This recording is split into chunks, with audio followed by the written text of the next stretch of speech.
Had a little bit of money, so the Lord did me good. Got all kind of shit. Got the glow sticks. I got the gotcha bag. Got the Hawaiian punch. Man, everybody won't holler at Pop what you need. I got it. If I ain't got it, I can find it. You understand? I'm selling glow sticks. Glow sticks that go with the yeah. You know what I'm saying? Living in America. There's nothing wrong. No, I'm not. Yeah, I don't love. I don't love. Alone from night to night, you find me. Concerned about that? Gracias, yo te quiero mucho. No, Dankeschön. I'm concerned because there's nothing wrong. And what are you going to say to your fans when they ask you some... I'm going to say I feel good. Papa's got a brand new bag. It's a man's world. What you're going to be doing Ted. on this tour? Jam. Source, there you are. And we'll be doing a lot of good things, and hopefully we'll get Brother Ted Turner on the cover. Ted, What? where you at? Hasta luego. Otto, I've been away for 7 months. Not out filming the Book of Boba. Ooh, fight scenes, makeup. The one thing I've really missed is this hidden gem. Here in my hometown, Rotorua. The Polynesian spa. Come on, New Zealand, try something new. There are no words.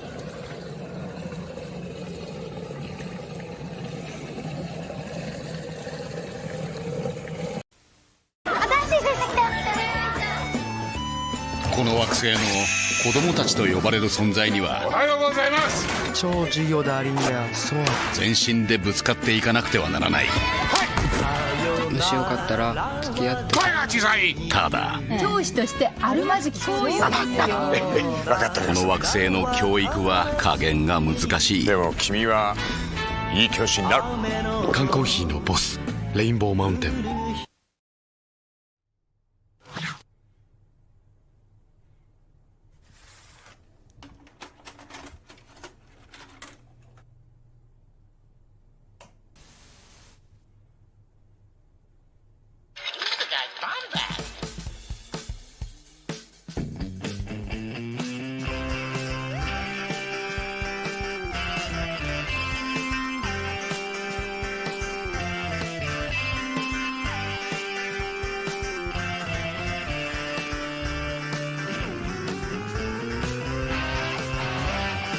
Stay Bombad.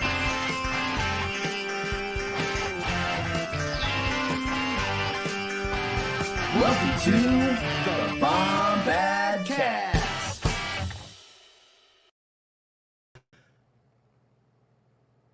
Ba-da-ba-ba-ba, I'm wubbing it. Well, hello, everybody. Happy Thursday, and welcome to the Bombadcast. It's wonderful to see you all. How's it going, everyone? How's it going? Listen, we got a really fun couple of episodes to talk about tonight, but I'm not here to do it on my own. You don't come here just for me.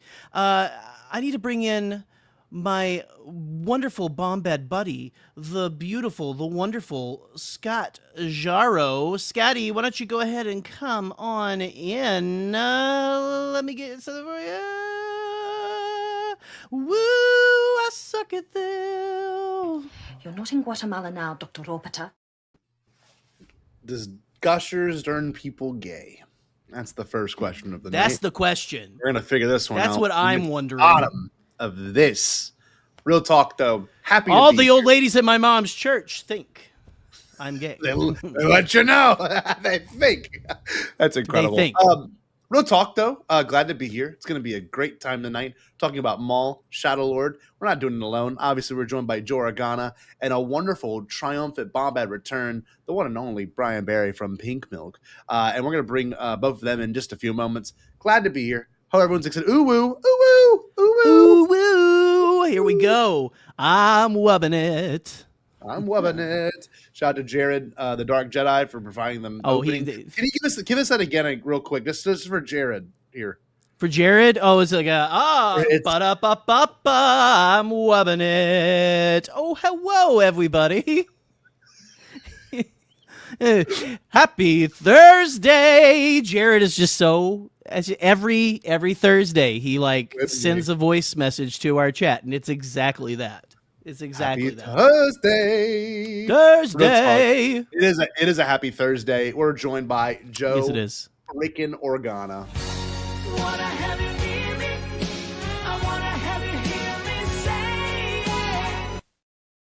That's right. Hello. Joe! Hi, it's me. It is. Hi guys. Hi, Jerry. Hi, Scotty. How are you guys? Hi, buddy. Thank you so much for getting me here, bringing me here.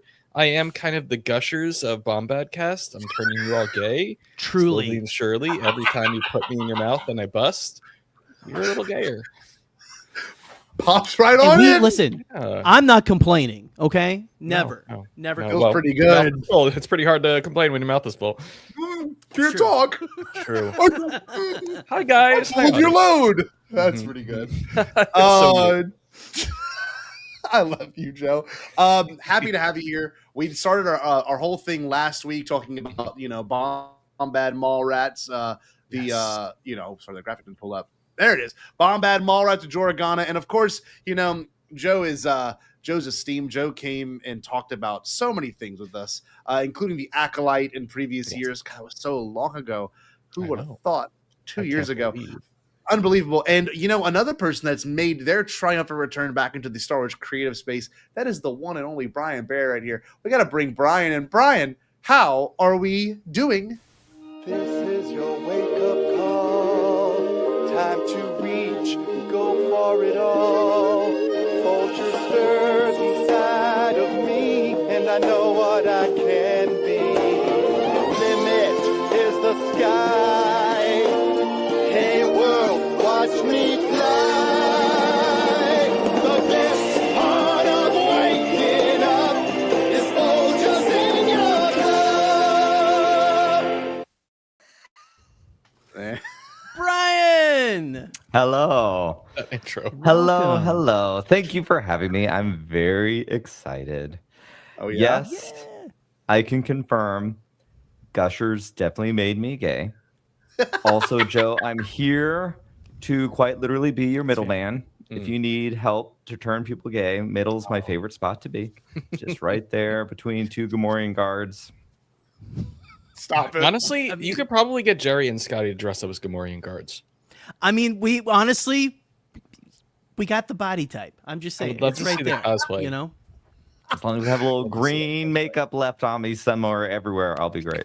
You gotta walk like how they walk. We gotta have this, walk right here. Oh man. Well, I'm glad both of y'all are here. Number one. Number two, it feels like a return to form. It feels like I'm podcasting in 2023 again, 2022. It feels nice. It feels like a reunion of sorts, personally. But Pre-Acolyte.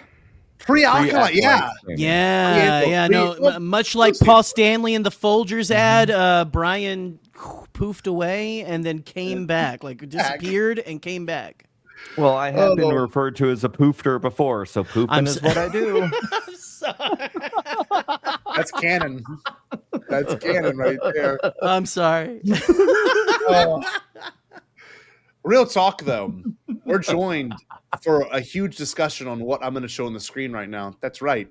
Maul. Darth Maul. So we already talked with Joe and Jerry and, of course, myself. I want to ask you, Brian, did you keep up with Clone Wars when it was coming out in 2008? Was that part of your fandom or no? I really don't know. Yeah, so it came out in August of 2008. I started dating my now husband in October of 2007. So we were not quite a year in, and I took him to see Star Wars in the movie theater that I never thought I'd be able to do.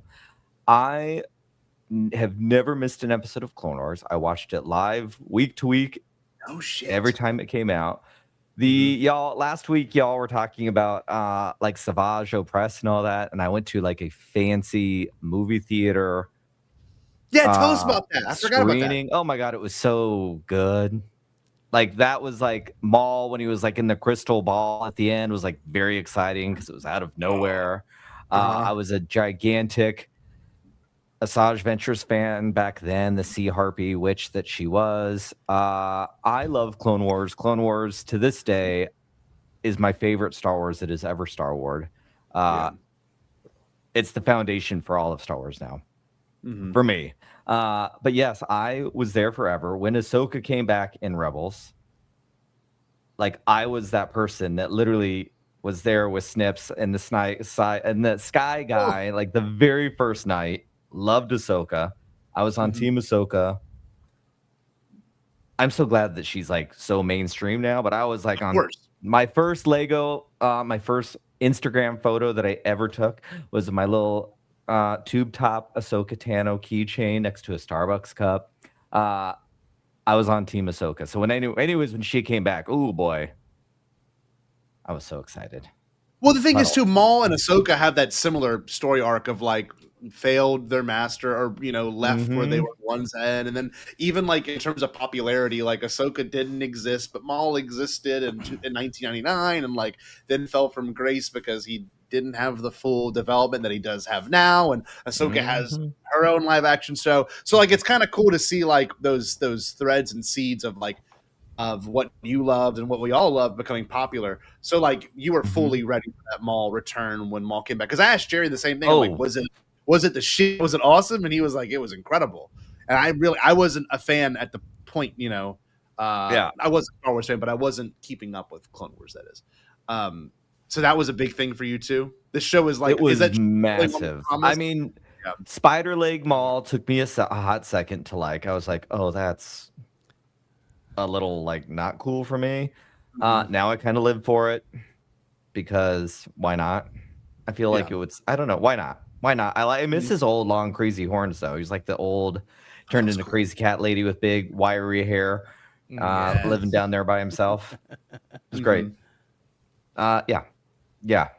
I feel that. And this show for me feels like it's living on the promise of everything Clone Wars set up and Solo set up and the Phantom Menace set up, and we didn't even know we'd ever get something like this. And I don't know, these last couple episodes I wrote in our little discussion points, like very active. It's nonstop action. The first Inquisitor, we get Marok as like a legit badass and not some green fart gas man from Ahsoka. Like really, I didn't know he could be scary, like really scary. And like the whole like fingernail like scrapes across the board, the torture stuff. I'm like, oh shit, that's heavy. That was crazy. And we don't see that captain, right? Like nope. The rest of the time, like, so we don't know. Like, she's just, we don't know what happened to her, as far as we know.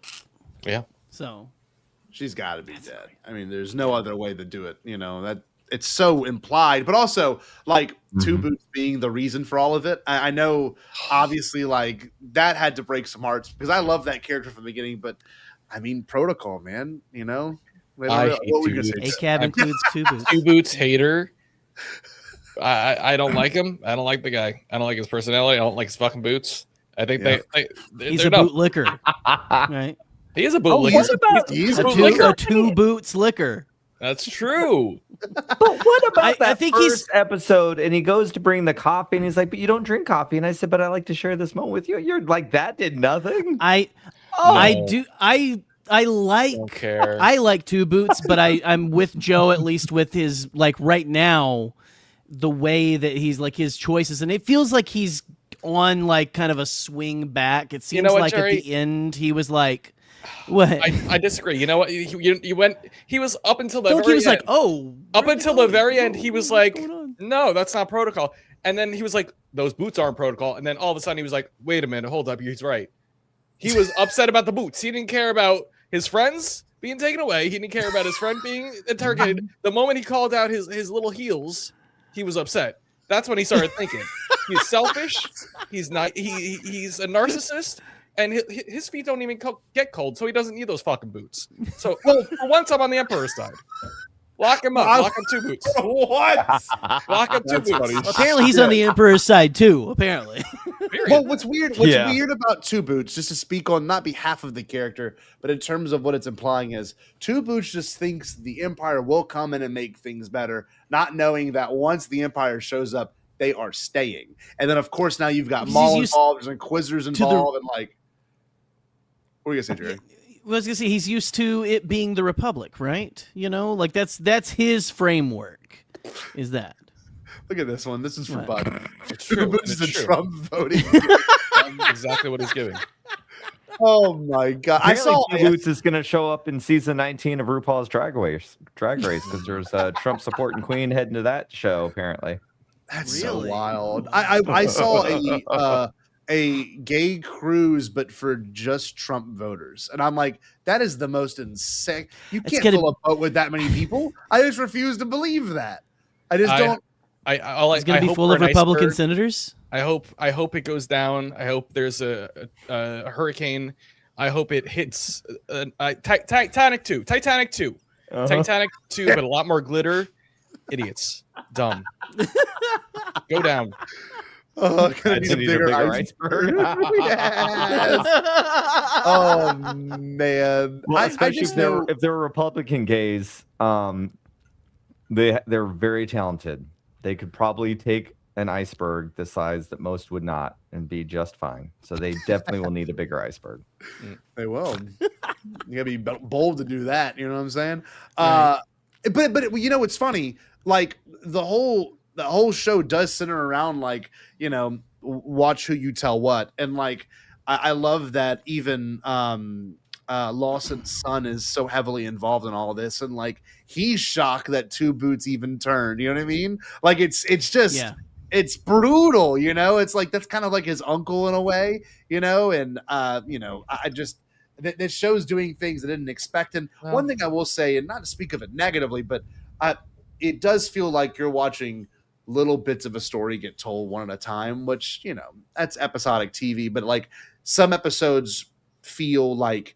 And I'm glad they dropped them in pairs, is what I'm saying. If these would have dropped weekly, just 22 minutes, sometimes less than 22 minutes, I would have been like, damn, like this is just a long show. But the way it's been releasing has been really good.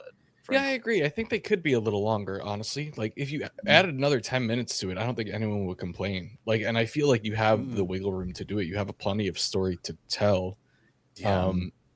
And especially with like a streaming, you're not tied down to anything. There's no reason to not do it. That being said, we all have a Republican uncle.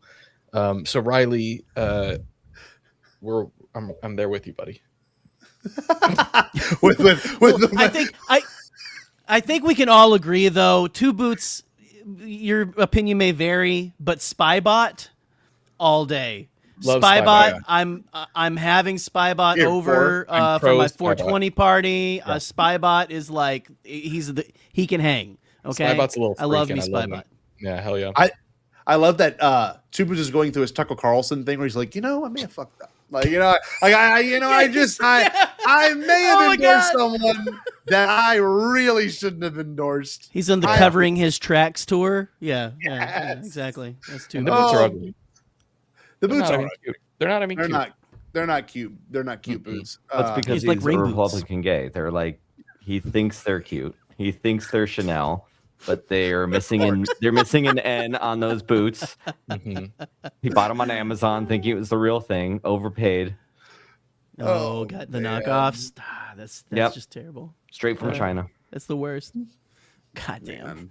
It's that too. And like one thing to speak to Two Boots as well, it's like he just thinks he's doing the right thing, and like it does kind of break your heart a little bit when the Empire does show up and they're like, nah, take those stupid ass boots off, idiot. And like it's just you do feel a sense of like, yeah, now you really screwed up big time, and like now everyone you love and know is on the run, and pretty good, Brian. I like that. Two Boots, that was good. Yeah, so to me though, you're watching this, the Empire shows up, that sleazebag guy. What was his name, Jerry? Who was the commander? I don't know. I gotta look it up. I'm sure Eli I will remember pop off in the chats.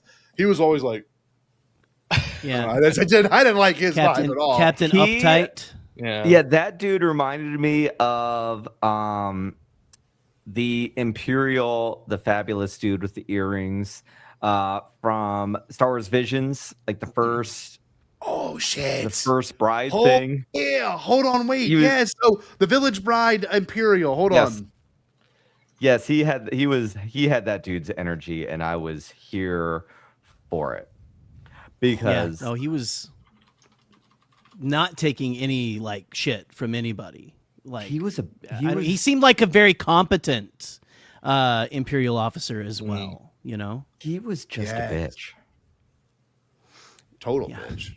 Hard agree. And it's funny too, because like he shows up, he's obviously changing everyone's rank and position, and like I knew by the end of it, like Captain, or I guess Master Io Diodaki and of course Devin are gonna show up. Like like I was like, when are they gonna fold into this? And they kind of they showed their thread throughout it, but like ending the episode, I watched it at work because I couldn't wake up early enough to watch it on Monday. And I'm watching at work, and I told my next door neighbor who I share a door with, I'm like, you're gonna hear me scream at one point, probably, just because I know how these shows go. And the second that episode ended with them two in Commander Lawson's house or apartment, I'm like, that just got so real, and I feel so bad because they're all gonna be on the run from this entire thing.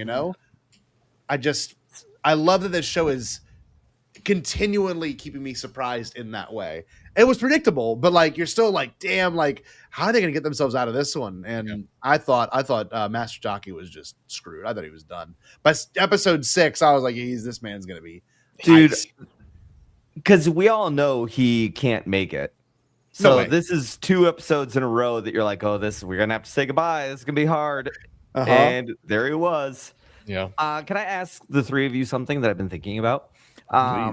Please. So I am all over like the Padawan, right? And where is she going to go? Because I think we all know she's probably going to join Maul at some point.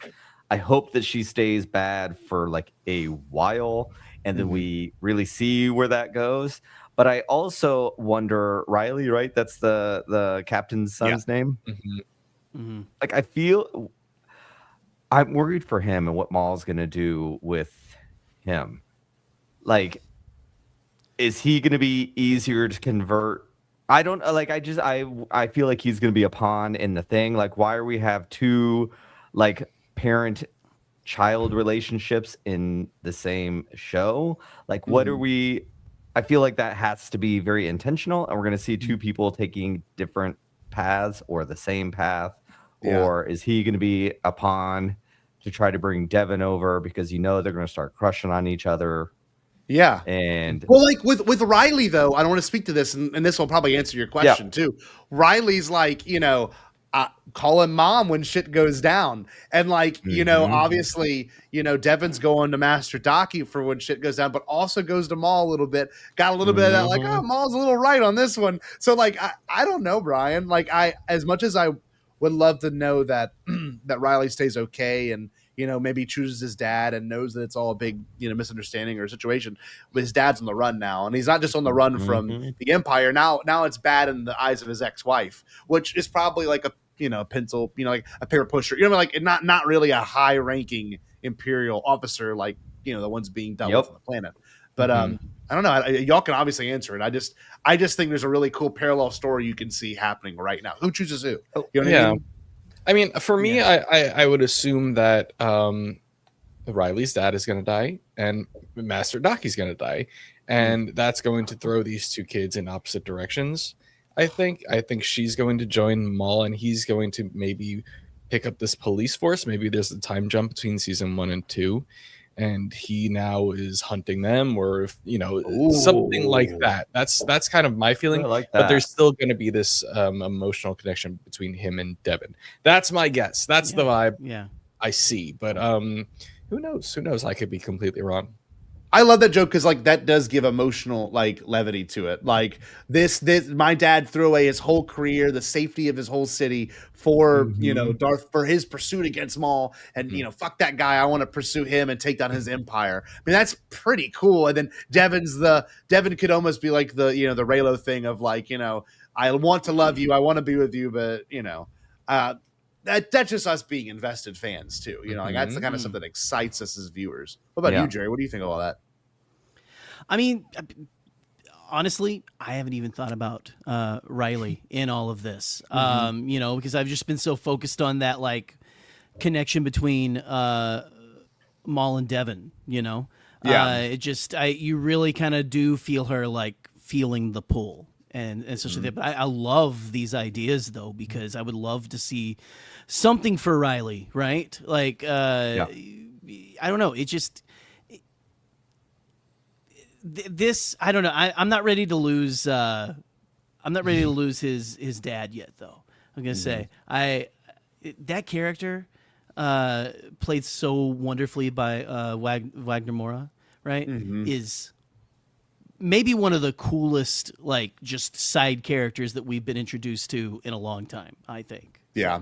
I just love the whole, every time shit goes on, he brushes his hair, and then he goes, and they like focus he's always on got the a cup breathing. of calf in his hand. Yes, Yeah. they always focus on his breathing, which is so cool to me. It's like animation has never felt more alive than it has now. And I even went back and watched like a few scenes from Bad Batch the other day, and I watched some from Clone Wars, and I'm like, not that it looks stale or stagnant or not as good, but man, you watch this show and like everything's moving, everything's breathing. It's like the promise of what George Lucas, had when he started doing his animation department at Lucasfilm. Like it's just such a different level of storytelling than I ever thought. And honestly, I know our friend Trey, like he prefers watching animation more than live action. Like sometimes it's a better method to tell a story. You get more invested. It's more artistic. He says I think his whole thing is that Star Wars just shines in animation.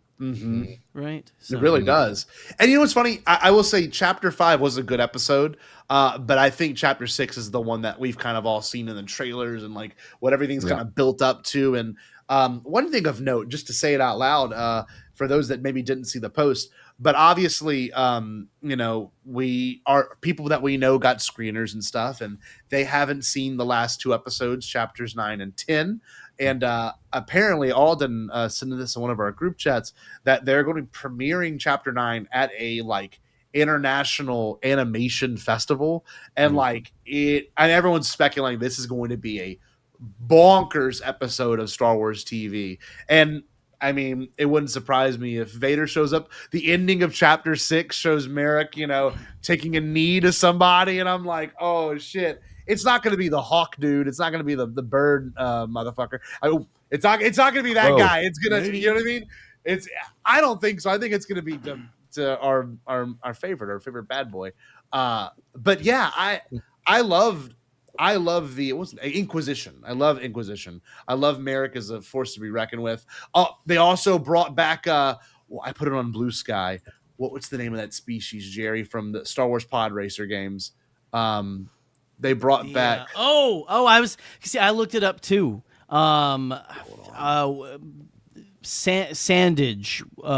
Yes. Sandage. Juan Sandage species.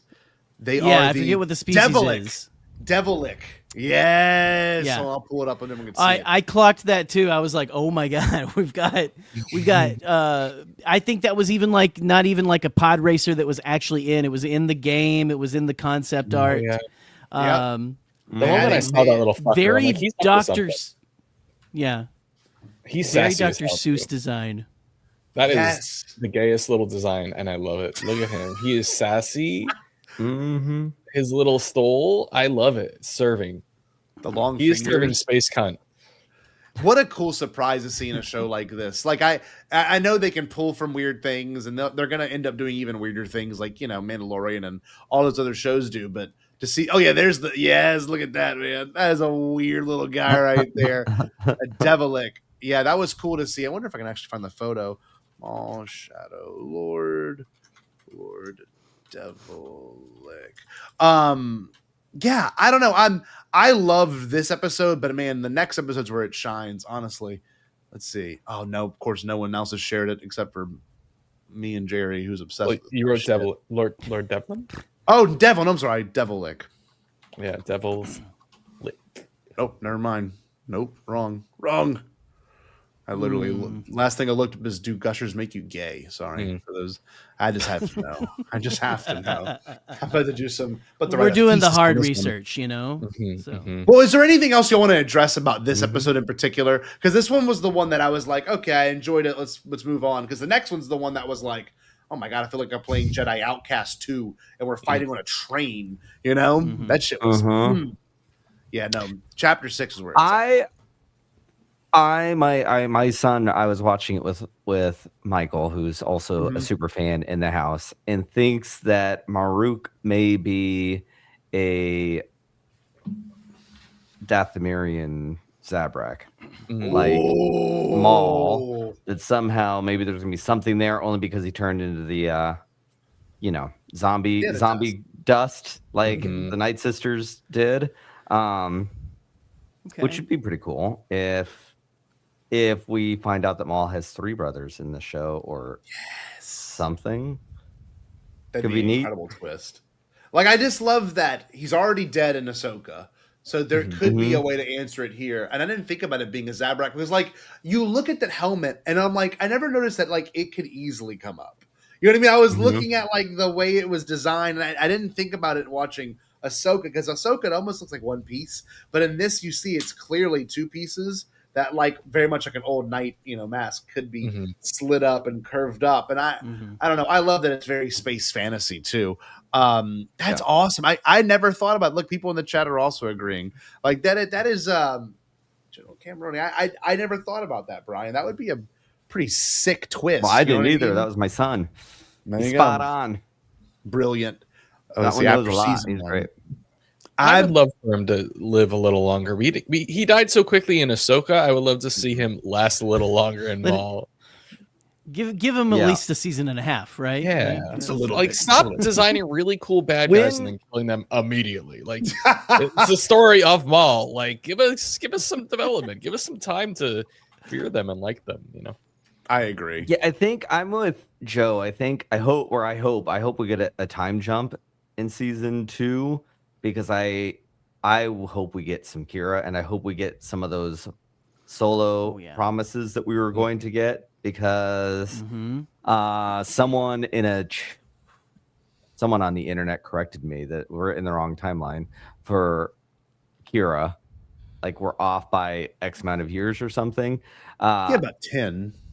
Yeah, so maybe we have a decent time jump in there somewhere. And then, right, the Crow dude, the other Inquisitor that we're going to meet, he died in that Tales of the Jedi, right? Yeah, that's right. He was killed by Ahsoka. So I'm trying to remember when that takes place. I think honestly, if I thought it was like around the same time as this, like a year or so after, but it might be a little longer, I guess. I thought so too, because she was still running around on the little planet playing farmer, right? Yeah. Right. Yeah. Right. Yeah. Playing farmer. Yeah, I mean, Kira could definitely show up. I mean, like I said, I really hope that there is a time jump. I would love for Devin to join Maul at the end of the season. We jump ahead. She's been training for 10 years. Yep. That would be cool to me. Like, no offense, I don't want her to be a child for the rest of the series. That would be a little bit too much for me. I would love pull a Phantom Menace to Attack of the Clones type. Exactly. So. If we time jump, we can get. I mean, I guess we're all nerds, but Star Wars really does. And if this is Dave Filoni land, like, I love stuff to connect. Same. I don't ever want that to leave Star Wars. I genuinely don't think it ever will leave Star Wars, because that's the space opera and the soap opera-ness of Star Wars that has really always existed ever since the prequels popped in. George tied a lot of stuff in that didn't need to, but it made it fun. And I don't agree that, because I know a lot of the fan base gets loud and says it makes the world feel small and all that, which I just don't think so. Because whenever I'm watching these things, I'm like, we're watching this set of things, but there's Star Wars always makes it feel like there's so many other things happening out there, and it would get overwhelming if we went to too many spots. Because I actually think one thing that I hope going forward, I miss, like, you guys were young with the prequels, right? So, like, that's part of the reason that you really love the prequels, I would imagine. I mean, well, the prequels are just amazing. But I miss when Star Wars was, like, in an era. Like, everything was around the prequels. Everything was about the prequels. I think that's one thing that I think really hurt the sequel trilogy, in my opinion, was during this last 15 years. I think Star Wars is trying to do, and we got some amazing things. So I'm not 100% complaining, but it's really confusing. And we were in the sequel trilogy, but then we're telling all these stories, but they also weren't even around the same time. They're all over the place. And for people like us, it's great and wonderful. We can follow it all. But I don't think that's how you're going to grow the fan base, because I think the fan base grows because you get invested in a time period and that becomes your favorite time period or whatever.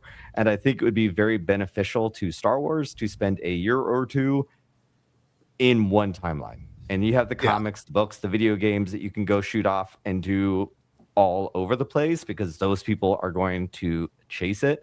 But like even Bad Batch, and I loved Bad Batch, Resistance, I didn't finish it, was not written for us at all. But imagine there was a Bad Batch that was like a family style show that was accessible to kids, but could be enjoyed by adults, that took place about the building of the First Order or something, to start to build some of those connections right after or right during the sequel trilogy. I think they could have had a Clone Wars situation on their hands that could have strengthened the sequel trilogy. I think you could have given some different options and different avenues for some of those people that like the sequel trilogy didn't hit for, but maybe the show could hit them, and then start to build those things. I think it would help with merchandising and all. It's too all over the place. I will speak to that. Well, I'll speak to that too, because what made Rebels so exciting was after Rebels season 3 aired and then Rogue One aired, you finally got to see all the Rogue One characters showing up in Rebels, right? And then of course, this is weird because we're looking at literally 6 years, even longer than that. 8 years since Solo. You know what I mean? And now we're finally getting some Solo threads tied into the lore, you know? And then Clone Wars season 7 had the Maul aspect being tied in that way. And you're right. Star Wars is really special when it's a little bit more in sync. And I think what was a good time, looking back on it, but maybe the time that maybe kind of started the whole discussion of Star Wars fatigue was whenever we had, within the span of a month, from November to December of 2019, we had The Mandalorian starting, we had Jedi Fallen Order, and we had The Rise of Skywalker. For us, we were eating. And all of our podcasts were starting. Everything was booming. Things were good before COVID. This is wonderful. And then, like, once COVID happened and once, the media landscape changed, which our buddy Alden talks about all the time, how everything shifted post-COVID. Everything went to home. People were at home starting their own things, doing their own things. That's when Star Wars is like, oh, streaming's the way to do everything. Let's just dump everything into streaming. And it was a good, smart move. But we now understand that, like, this is kind of the product of all of that, right?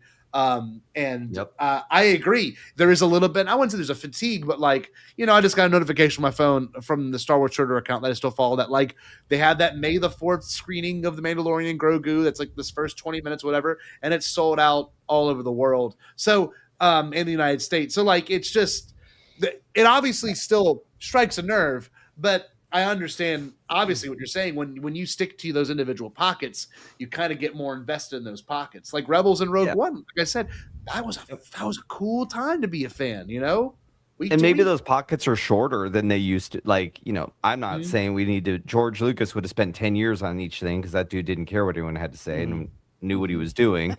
And I don't think we're there anymore either. I mean, we can't even. Just to, because it's gay, so I'm going to bring Madonna in, because Madonna just released a new single and it's incredible. And again, to talk about my son Michael, who's like kind of into it, and he's like, this song is like 5 minutes. She must be old, because they don't make 5-minute long songs anymore. And I was like, you're right. Like, we're into the hook within the first 15 seconds. And I'm like, there's no, like, which is fine. Like, that's where we're at. So like, even if it was two years of this is where we're centering for the next 2 years, whatever it is, all of our money's going there. It would just, I think it would be a lot of fun. Like, even some of these streaming shows, wouldn't it be better to have one show a year that was like 16 episodes instead of 2 or 3 that are 8? Just one show, do a mid-season break, have a couple months off, come back to the show, invest, tell that whole story, and then you can take 2-3 years off, because I feel like you could tell a much bigger story, and then we can revisit it if we want to. It would just, it's just really confusing. It's a lot. It's been a lot. It is a lot. It's a lot. And I'm thankful for it, because we eat. But at the same exact time, there are parts of me that do get worried about the numbers that this movie's going to do. And then, the fact that everyone's buzzing about this show, and this show wraps up on May the 4th, which is also pretty exciting, right? Like, we as Star Wars fans get the conclusion of a show on that day. And like, I haven't woken up early to watch these. Have any of y'all woken up early? Have y'all kind of watched it after work? I don't know. I get up early to go to work, so I get up on Monday. I like having something to get up and watch, though. I've always liked it because I've always worked those early morning jobs, and so it's always more fun when I have something like this is motivation to get up and I get to watch this and then go and ponder on it for the rest of the day, Yeah. So I kind of like that, but I just watched the first 2 episodes in the morning. Okay. I just watched them right before I come onto this channel. Stop it! I love you. I do. I did just watch them. It might be the best way to watch it because these shows, I have a feeling the last 2 episodes will be spoiler heavy, but this show, people have been very good about it on social media in the sense of not throwing things out there. I threw out that Glup Shido they showed, but that wouldn't be enough to ruin someone's day when they see it scrolling. It just that's a cool little reference. It would ruin one of our days because we'd be like, I didn't want to see that. No, it would send me through the moon. I'd probably kill them and their family. But real talk, people, I want to know how you felt because I know how it will make me feel. Probably. I think this episode, Night of the Hunted, very horror coded. I've watched Joe play horror games on his live streams for the past 3 years, and you're just being chased by this unforeseen evil. And I even pulled up a clip, and we're gonna play without audio so we don't get attacked. But this whole scene of them on the train was so cool, man. I mean, obviously I don't want to get flagged by YouTube or anything like that, but just the whole vibe of this is just so intense, and the way they use the Force and the way they're fighting, and I don't know, this felt like the promise of animation. Very simple background too. It's just moving lights. It's not like it was anything crazy, but that feels very Star Wars too. The animation in the show is by far the best animation we've had in the Star Wars show, in my opinion. It's beautiful. It has a unique style that still harkens back to Clone Wars, but in a much more elevated way. Much more refined way. It's very beautiful. The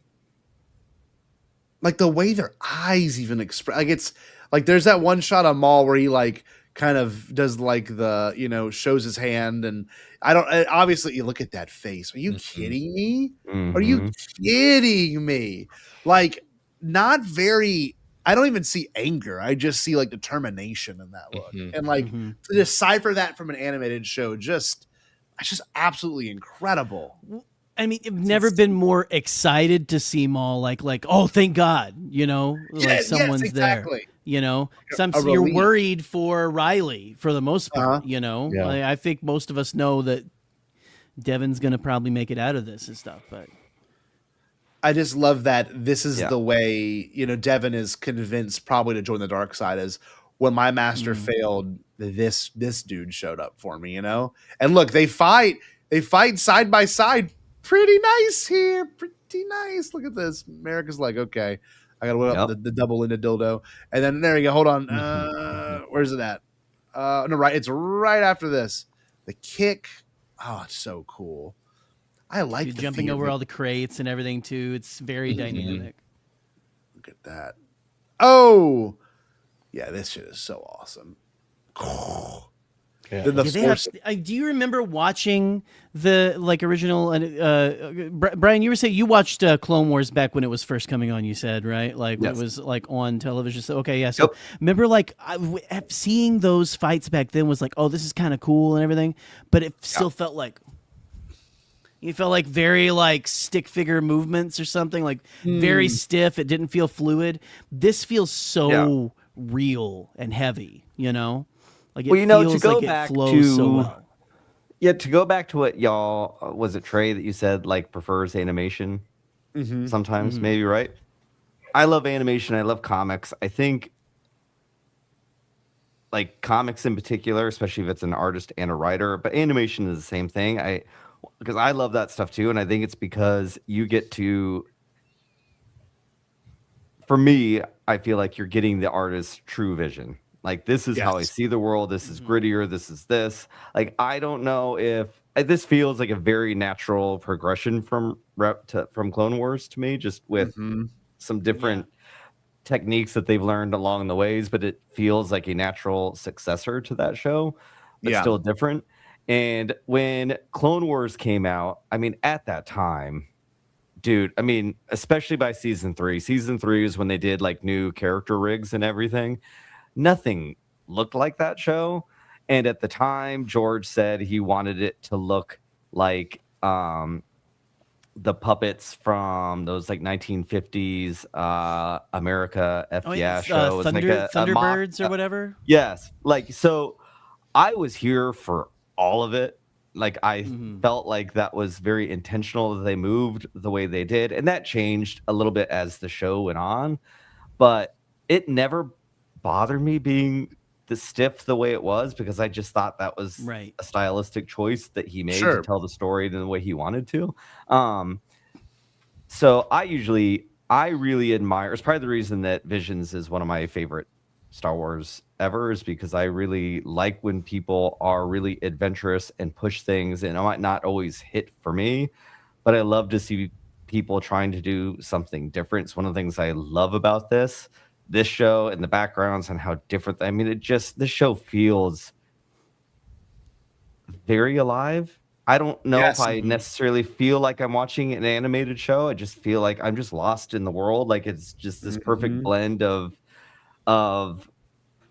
tactile and digital. And I get very lost in this show very easily. And all of it is perfect, and I don't understand. It's hard. It's hard, like with Star Wars, to me personally. Now we're at a point where, like, we know the fate of pretty much all these characters in the sense of where they end up and what happened to them. Obviously, except for Devin and Riley here, but we've seen Maul die, and we see Maul die twice. You know, like it's kind of fascinating to watch this and just be able to relinquish yourself of that disbelief of like, I am still invested, even though I know the outcome of some characters, right? That's why I mean, as much as I dog on Rogue One, and I do dog on it often, I just felt like it took me a while to fall in love with some characters to then have them know they die at the end of the story, you know? And that's why Andor, I love the show. It just doesn't resonate with me as deeply. And like, you watch this, like, I know where Maul's going to end up, but I still feel so invested to know, how the hell does he get to that point? How does this guy that is a failed apprentice to Palpatine end up, you know, and all through different mediums, right? I mean, that speaks to Clone Wars at all. We get him returning Clone Wars. We see him in Rebels. He's in Solo. Now he has his own thing. He's in Clone Wars Season 7, and he shows up. You hear about him in other projects, and he's got his own books and comics, and like, you can't get enough of this guy. And like, it just speaks to the fact that we go from a very one-dimensional character in the Phantom Menace to and I was telling my coworker this. I'm like, yeah, we're talking about a new Maul show, and he's not all up to date in Star Wars stuff, but I was just, you know, talking to him about it. He's like, oh, I didn't know they made a show about him. I said, they are. He goes, man, he had like 10 lines in the Phantom Menace. I'm like, I think he had like 2. I think he literally had 2, like 2 actual very generous of you. Dialogue. It's, you know, what's one of them? It's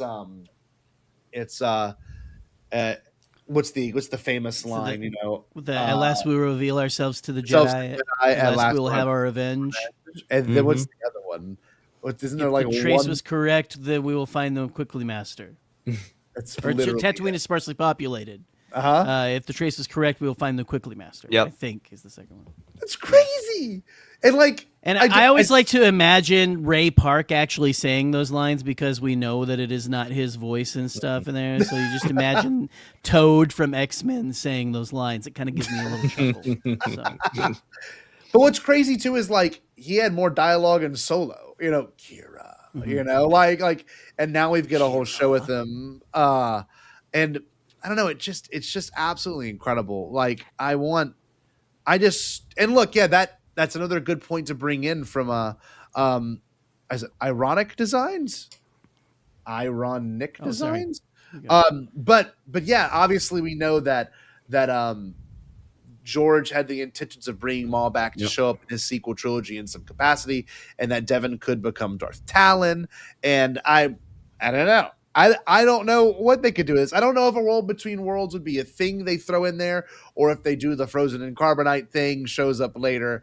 But there's obviously a ton of things to play with this. And like, you know, speaking about it, and I wrote it down in terms of themes and in terms of characters, like, you've got a huge theme in this is the fact that, you know, Maul obviously is trying to take Devin on as an apprentice, and Devin is torn between fear and empowerment, right? Who is going to get her out this rut? She doesn't want to be in the sewers forever. No one wants to be in the sewers forever. That's just not fair to anybody.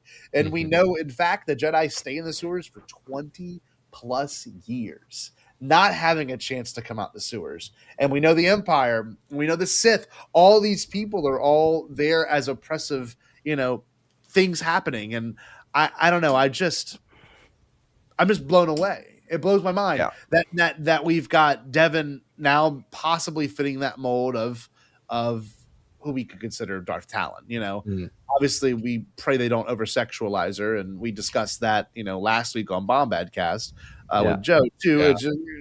There's no way they would over sexualize her. I mean, in this day and age, they would give her, if they wanted to introduce that character, they would absolutely give her a more appropriate redesign. I would hope. Yes. Give her some cool ass armor, Yeah, like, give her something badass. I would love to see it. And she could still be sexy, but she doesn't need to be sexualized. Does that make sense?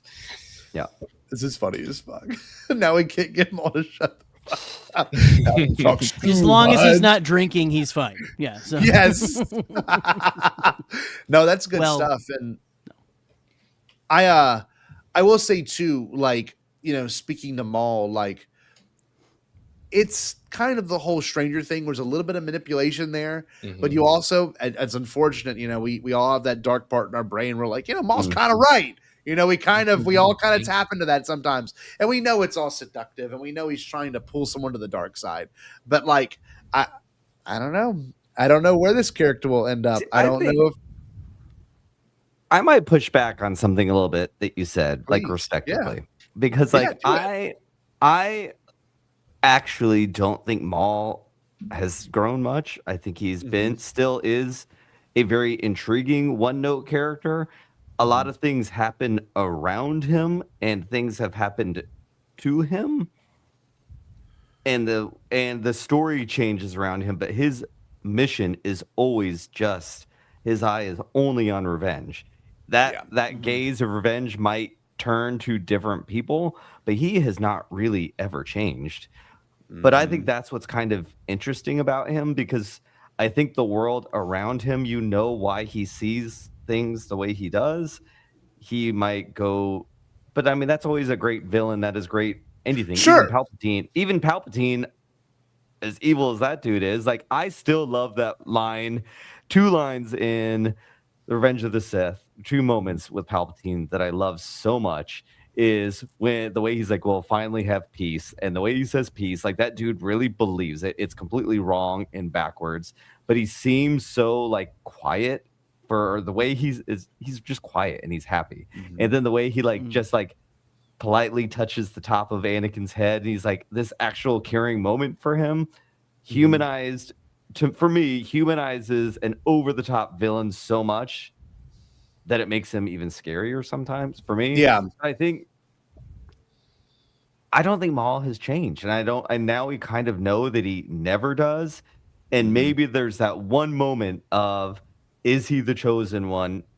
Right after he knows he's gone now, was I fighting for the wrong thing the whole time? That's a good point. Which makes it heartbreaking and cool. And I think because he is such a Shakespearean character, and yes, we can't get him to shut up, but that I don't ever want him to, because I can listen to him talk all day long. But I think we get invested in Maul because I think we're invested in the characters around him. Like, you kind of root for him, but then that he's a bad dude, so you don't want the people to fall to him. But at the same time, maybe kind of that'd be great. That's my opinion. I still think, I think, yes, Maul is the center character, but we're invested in how he's going to treat Devin, which to me makes Devin the one that we're all really, not necessarily we're all interested in, but that's the story that we're learning, is really Devin's story from Maul's perspective. Of course. Look, and you know what? This is a good thing to bring up. And it feels like a non sequitur, but hear me out. I went and saw Ferris Bueller's Day Off last week, and I saw it with someone, and I asked him, I was like, who's this movie about? And everyone first thinks, oh, it's Ferris. It's about Ferris. It's not about Ferris. It's about 2 different people. It's about Jeannie coping with Ferris, and it's also about Cameron learning how to become a fully developed person. When you watch this show, you see the two main characters of this show. It's going to, of course, be Devin and Commissioner Commissioner Lawson or Commander Lawson. Like that is the Commissioner Gordon. Yeah. Commissioner Gordon. I mean, same difference. I mean, let's be Basically. real. But like you sometimes get these title names, and you're so consumed. But like you said, Maul is the one that's Maul is Ferris Bueller. Maul is just gonna take the day off. Maul's gonna be the one. We all know. Everyone loves Ferris Bueller. Everyone knows Maul. Maul's very understanding of. You just read Maul like a book, but like it's the people around Maul that are actually the ones that are changed. I mean, even Two Boots, right? Two Boots went from being like a real cool, like, oh, I love being your friend, to being like, oh shit, like I messed this up. I just ruined the whole He called city. the fucking space Nazis. Yeah, exactly. Two Boots is like all those MAGA people that were programmed by Donald Trump and all the nonsense and the moment of clarity of what the heck did we just do? Yes. Like, awesome. Yeah, 100%. 100%. Yeah. It's very now. With Star Wars tends to do this where they will say, oh, this is a show that's for the first time from the dark side perspective, and it really isn't. It's the same thing with The Acolyte. We really didn't get when it premiered, I was really hoping that we were gonna get a story from the dark side perspective. And we maybe if that show had another season to develop and like switch it up, maybe we would have gotten that. But it really didn't get that, and I think that's exactly what we're getting with Maul as well. It's really this character Devin, especially being the main focus in her story, dealing with the dark side character, and it's obviously telling the story of Maul. But I would love for Star Wars to one day actually give us that story straight up from the dark side perspective. I would love to see that. I think it would be so interesting. I think it would be bold, and they could have a light side flip at the end, but like show us their side of it. Show us their side from it. Yeah, I would love to see that. I would love to see. Well, it's gotta suck. You mean like to be that evil, to like think you are entitled to that much, to like consume everyone and everything you understand. Like that's compelling. Like I mean, there's a reason why everyone liked the Joker movie that came out in 2019. I mean, like it was as twisted as it was, or even Taxi Driver. Everyone loves to watch people like be like that change, that shift. Like one of my favorite movies ever. Descent. Well, like Wolf of Wall Street's one of my favorite movies ever, and it's just debauchery. The whole thing's just debauchery, and like there's a release in your brain of like, I could never live this life, but like it's kind of cool that people out there maybe do, and obviously you can look at the really evil aspect of that, and like I do think Joe's right. Like we could have a show that like this is what evil looks like, and then you could do a whole thing like this is what real evil looks like. Like this is the appeal of evil, but like this is the damnation of evil. Like this is what evil actually leads to. The self-loathing and everything that comes with struggling with maybe doubt. And these shows flirt with it. And maybe it's not in Star Wars blood to do it, because we even had Boba Fett, who like went from being kind of the vision of this character to like being a character that I know. Look, I understand. I love it. I love it personally. It's been a good. I like that too. But I do understand that was a promise of your youth. This is weird for me. Is the promise of my youth was a Maul, and now I'm getting Maul in a way that I never thought I'd get him. You know what I hate about Book of Boba Fett? Oh, here we go. Is there's so much I love in that show, and I still hate it. Like, we got Garza Whip. She's amazing. I was here for the Power Rangers. I'm still here for the Power Rangers. I mean, they needed to get off of the Small World After All ride when they're on their scooters, and they needed to go to, like, Hurricane Harbor or something like that and speed it up a little. Like, that was painful to watch. I even love the kookiness of, was he the mayor, right? And then he him and what's her name fall in love. I was the missing tooth. I was here for it was so great. Why couldn't those characters exist in a story like this, where and I'm even here for Boba Fett not being all the way bad. I'm here for some level of that, but why couldn't one stupidest idea in the entire world to make that show a daytime show? That show should have only ever taken place at night. It was really bright. Now that you say that, I never really thought quite about I it. love this complaint. Stupid. It was so, but like I loved so many things in the show. Oh my god! Every time I watch it, I was like, oh yeah, but I really like this part. Oh, I really like these people. I like, but like yeah, like the daytime, stupid. Yeah, stupid. Even Jabba's palace, like it was never that bright when Jabba was there. Well, you know what's funny? Like, he found the light switch. We can speak to this. This whole show with Maul Shallard has been in the dark. Every episode in the dark. When they finally show the light is when the Empire shows up. And that was the thing I noticed. You know, I was like, damn, like that was a really cool way to do that. You know, like the silhouette of the Star Destroyer floating overhead. And I don't know. That was my favorite ending so far of this show. Yeah, well, we talked about it. All these characters are in shadow. All of them are in shadow, and then the Empire comes and puts the entire planet in shadow with their fucking Star Destroyer. It was it's symbolic. Yes, Joe. Very yes. Cool. You know, I am very excited for this show and what Dave Filoni might bring to all of Star Wars. Yeah, because I think there's that level of storytelling. Like, I think that's what I missed personally more than anything in this newness of Star Wars, and more specifically, like the live action stuff. And I really like The Mandalorian a lot. I'm a really big fan. I think most people that have gotten to know me know that I love my Din and Grogu.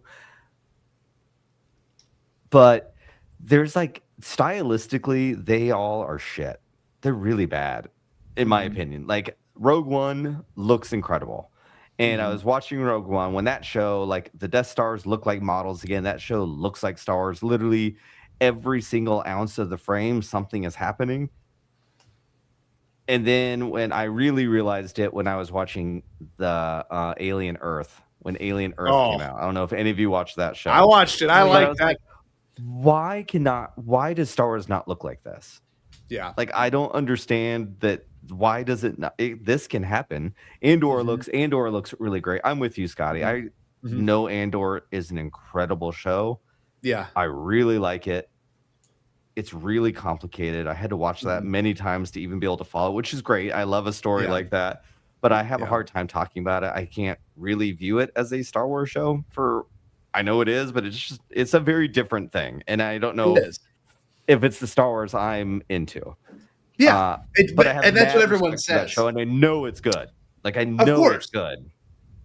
And you respect Don't it. say everyone, because some of us don't say that, Scotty. I know you love it. I'm a big Andor fan. I think it's incredible, and I would love more Star Wars like Andor, and I think that's the way it needs to go. But it might. You know, not everyone appreciates art. Not everyone has that intelligence. And like the animation, it's bringing the art, like you said. Like when the Star Destroyer came in, we never got shots like that. No, not like that. The sequel trilogy in particular was just everything about it was safe all of the time. In my even when it was like not great, the sequel trilogy was truly lack of direction, lack of pre-planning. There was no.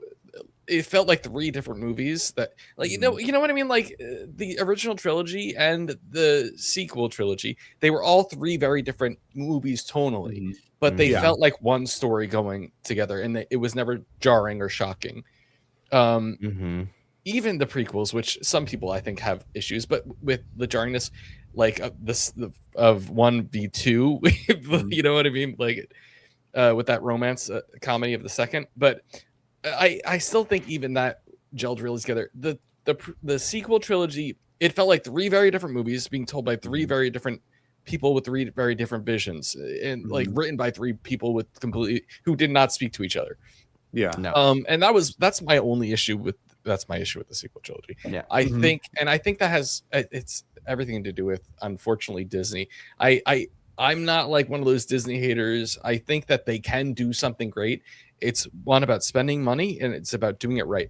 I think there's a lot of people at the top of that corporation who just want to make the most money as possible, and that's all they really care about. And they're willing to sacrifice the quality of the writing. for it. And the look of it, because they can do it. Disney has billions of dollars. They can do it. They can afford to make an incredible story. They just need to take a little more time. They need to be a little bit more patient, and they need to invest more money. Well, I'm glad you said that too, because I was just watching an interview with Jon Favreau, and every director now, even Sean Levy said it about Starfighter. It's like, yeah, this is the first time I'm not crunched for time and putting out a product. And like literally, as Sean Levy said in an interview today, like I'm in the editing room for this project that's going to come out next May, which is rare. I mean, we know the Mandalorian Grogu has been locked for like a year now. So like all these projects, I think they're finally learning from that mistake where we know The Rise of Skywalker was like, I mean, Colin Trevorrow dropped it in 2018. The movie's due in 2019. Like, it's just JJ has to pick it back up and hire a new writer, and we have to do all these different things. And they Carrie should have Fisher's delayed dead. that movie. They should have delayed that movie. I'm sorry. Like, I agree. It had great things in it. It just needed. I don't know. The writing was fucked. It needed to cook They a little shouldn't have longer. redone the script. Just They should have said, longer. "This is the script." Oh, sorry. Yeah, it needed longer. Or just say, "This is the script that was approved. It might need punching up. Let's punch up the script instead of scratching it and just throw it all away." But to speak to this too, and to speak to Maul and animation in general as a whole, and I mentioned it last week, but like this show has probably been done, like not season 3 or 2, but this season, this has been rumored since like 2022. Like this has not been this has been something that people have talked about for years now. We're in 2026, so like to think this show was probably done, and like we even know Fennec Shand was in Bad Batch, and they straight up used Fennec Shand in season 1 of The Mandalorian in 2019. So Bad Batch was done probably in 2017. So it's weird with animation, is so many things are done ahead of a time that then they can then utilize those characters in live action, where it's almost flipped now. I don't know. It's kind of nice. Where like Merrick was obviously created for this show, and then we probably know the fate of this character by the end of the season or next season, but then they used it in Ahsoka because that's the turnaround, a year turnaround. But I agree, like when you give Star Wars more time to cook and, like Jerry says, to sit in the oven for a little bit, like it's better. It up a bit.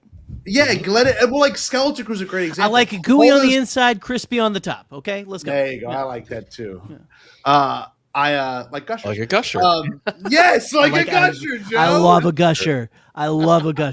Gush in me. But real talk, like Skeleton Crew is one of those shows that like was finished in like 2022 or whatever, 2023, and they didn't release it until 2025, and like it or 2024. It shows. Skeleton Crew is amazing. Skeleton Crew is so good. Can we get more? Are we going to get more another season of that, or is it Dunzo?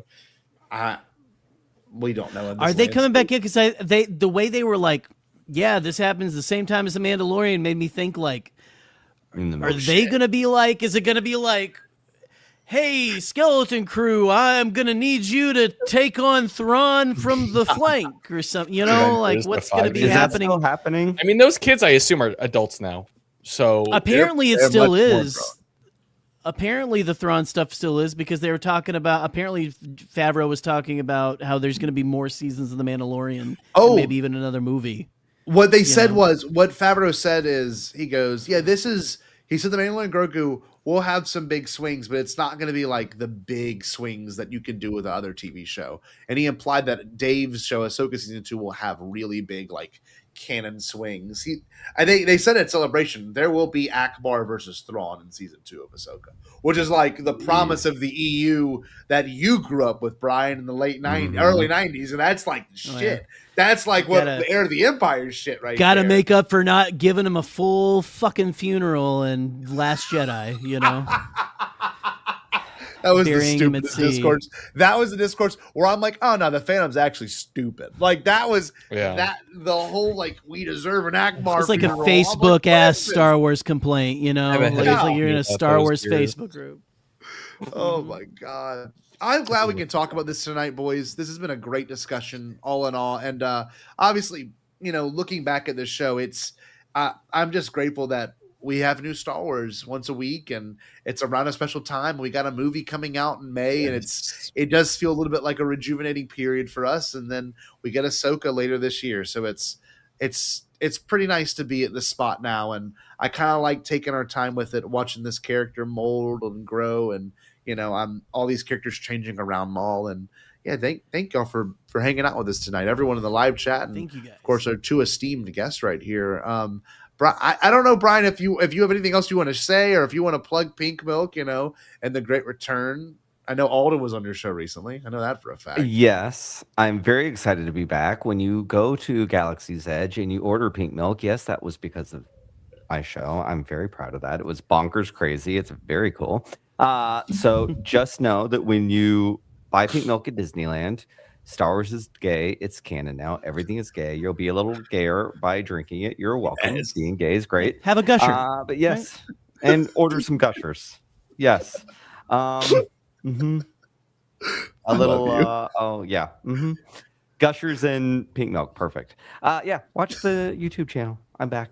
That's I've right. been having fun. Great channel. I've been having fun. It's very weird. I spent 3 years talking with my husband, which was amazing, and now I'm talking to a camera by myself, and it feels weird, but I'm still here for it. So part of it, though. Thank you for everyone who's come back to listen and listened while I was gone, and the emails that I've received. Thank you. It was very nice. I'm very excited to be back. And thank you for having me here. I missed all of this. I missed you guys. Oh, yeah. It's been. I was it's watching been great you having you back on. Watch the clips earlier. I'm like, is the return to form for Brian? He's like, this fucking crazy show. Joe, what about you, baby? I'll be here again next week on Bombadcast talking about Maul. Come make out. Yes, I love you. Let's Joe. make out, guys. Come on. Jerry, we've got nothing in the works other than we're going to be covering, obviously, Mandalorian and Grogu. Yeah, and Jerry and I were do. texting about it. We're going to go see, hopefully, not early screenings. We're not that special, but we're going to go see like the first IMAX screening and hopefully do a broadcast maybe that evening. We're going to work out the plans for that. We haven't done this since the Rise of Skywalker 7 years ago. Whoa. So that's bonkers. So, and it was one of our most viewed live streams still to this day for some reason. Which I don't know if you know that, but like it's got like 10,000 views. It's like of all the things people want to hear us talk about, it's that one for some reason. So you guys I don't know. I am so selfish when it comes to a new Star Wars. Like I have to go see it first. Like it's just me, and like I Then I usually have to go the next day without my family. Like, oh nope, I need this to be all by myself. We'll speak to this. Like, this is the first time we've had this privilege, frankly. You know what I mean? Like, and the Rise of Skywalker was the last time, and Jerry and I would say, not to be mean, but like, not that we barely knew each other, but like, things weren't as deep as they are now. No, so, I love your all's story. It's so wonderful. It's really nice. It's exciting, and I don't know. It feels really nice to be able to watch a new movie in this way. So, yeah, look forward to that, everybody. It's going to be a fun time. And see, Laser Bomb, wearing my Mando and Grogu suit. I'm not even kidding. I will read the email verbatim. Let me read an email I sent to my boss today. Brian will like this one the most. So, I mean, when you send your principal an email, you kind of have to like not tread lightly. I'm pretty good friends with my principal, but I sent her this. Ready? I'm not gonna say her name. I said, good morning, Dr. Blank and Miss Blank. I wanted to run an idea by both of you for a small and fun May the 4th celebration on campus. I was thinking of dressing up as a Jedi for the day and setting up a simple photo opportunity for students during lunch and possibly aftercare as well. I have a Grogu Baby Yoda statue that students can take pictures with. I can also bring a cardboard cutout to create a theme setup. I can also bring a few lightsabers, my Mandalorian helmet, some other collectibles, and take pictures. Additionally, I can have one of the movies playing in my classroom as an optional space for students to come and watch during the free time. I could even give away a few signed copies of my book in a small raffle, either through tickets or having students write their names on and not take movies at the end of the day. The goal would be to keep it light, organized, and original, just something fun for the students to enjoy without disrupting the school day. I would handle all the setup and the cleanup and make sure everything runs smoothly. Let me know if you'd be okay with this, or if there's any guidelines you'd like me to follow. And then even better, I said, this is something similar to what I did in 2020 for Halloween. When Mando season 2 aired, I brought my cardboard cutout of Boba Fett, and I brought a Baby Yoda plush that was like peak COVID times, and I just bought it from like, we could take a photo with it. They took tests that day, and I mean that's it. As much as Star Wars is for us, it's not, and I hope the world is getting that now, frankly. So. That's why we're all here. We're all here to talk about something we love. And well, Mandalorian Grogu, I think marketing wise was the smartest move because kids love Grogu, and if that's their in to go see Baby Yoda on the big screen, like I am here for it. Yep. Yeah. I just find the concerns for this movie to be a little silly, and people have their right to be like, oh, I'm worried this movie's not gonna do well, but like you saw this past week alone, Grogu and Din showed up at the WWE stuff, showed up now at American Idol, had a whole American Idol bit centered around them being at Galaxy's Edge, like on Jimmy Kimmel, like if it's starting now and we're exactly a month out, by the time the movie comes out, it's gonna be like. It's going to be like the Phantom Menace, hopefully, where there's just shit Fever everywhere. pitch. Yeah, there's billboards and it's next level. So I need them to oil up Pedro Pascal, have him in Times Square on a rotating pedestal. And I want to throw water balloons at him. just completely just shirtless. Yeah, oiled up. He would do it. Yeah, he would do it. He That's would. hot. Yeah. I'm going to text him. I like that. I'll text him. All right, good deal. Text Brian, him. you're going to get the privilege of doing this. It's your first return in a long time. Can we get a good Stay Bombad to wrap up this whole evening? Stay Bombad. Yes! See y'all next week. Did you say impossible? Pasquale? Only kidding, Chucky. I've changed my tune because I finally thought of a possible dream that we can all share. What is it? Pasquale? It's a dream about a world when nobody is poor or sick or hungry. Oh, now that's a dream we can make come true. I'm gonna make a change for once in my life. It's gonna feel real good, gonna make a difference, gonna make it right. As I point up the collar on my favorite winter coat, this wind is blowing my mind. I see the kids in the street with not enough to eat. Who am I to be blind, pretending not